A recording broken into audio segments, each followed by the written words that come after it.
మాజీ ఉపరాష్ట్రపతి వెంకయ్య నాయుడు కీలక వ్యాఖ్యలు చేశారు. బూతులు మాట్లాడే రాజకీయ నేతలకు బూతులోనే ప్రజలు సమాధానం చెప్పారని అన్నారు. ప్రతి ఒక్కరూ తెలుగులోనే మాట్లాడాలని సూచించారు. చదువు మొదట మాతృభాషలో పరిజ్ఞానం నేర్చుకోవాలన్నారు. తర్వాత ఏ మీడియంలోనైనా చదువుకోవచ్చని తెలిపారు. మన దేశంలో మన ప్రభుత్వాల్లో మనం ఉన్నాం. మనకి ప్రభుత్వం నచ్చకపోతే ప్రభుత్వాన్ని మార్చవచ్చు. గొడవ ఏం చేయబడలేదు.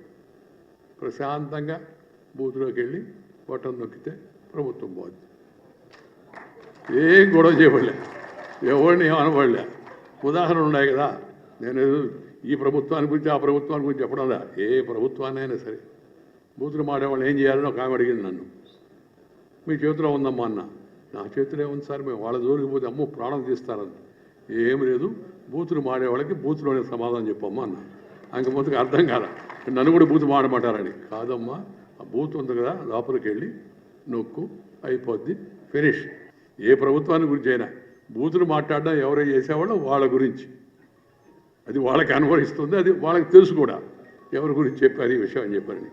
అది సైలెంట్గా హింసతో నిమిత్తం లేకుండా, దౌర్జన్యం అవకాశం లేకుండా, అవతల వాళ్ళకి తెలవకుండా బటన్ నొక్కే ప్రజాస్వామ్య అధికారం మన దేశం మనకి ప్రజలకు అందరికీ ఇచ్చారు. కాబట్టి దాన్ని ఈ మంచి సందేశాలు ఇచ్చే వాటిని మనం ప్రోత్సహించాలా.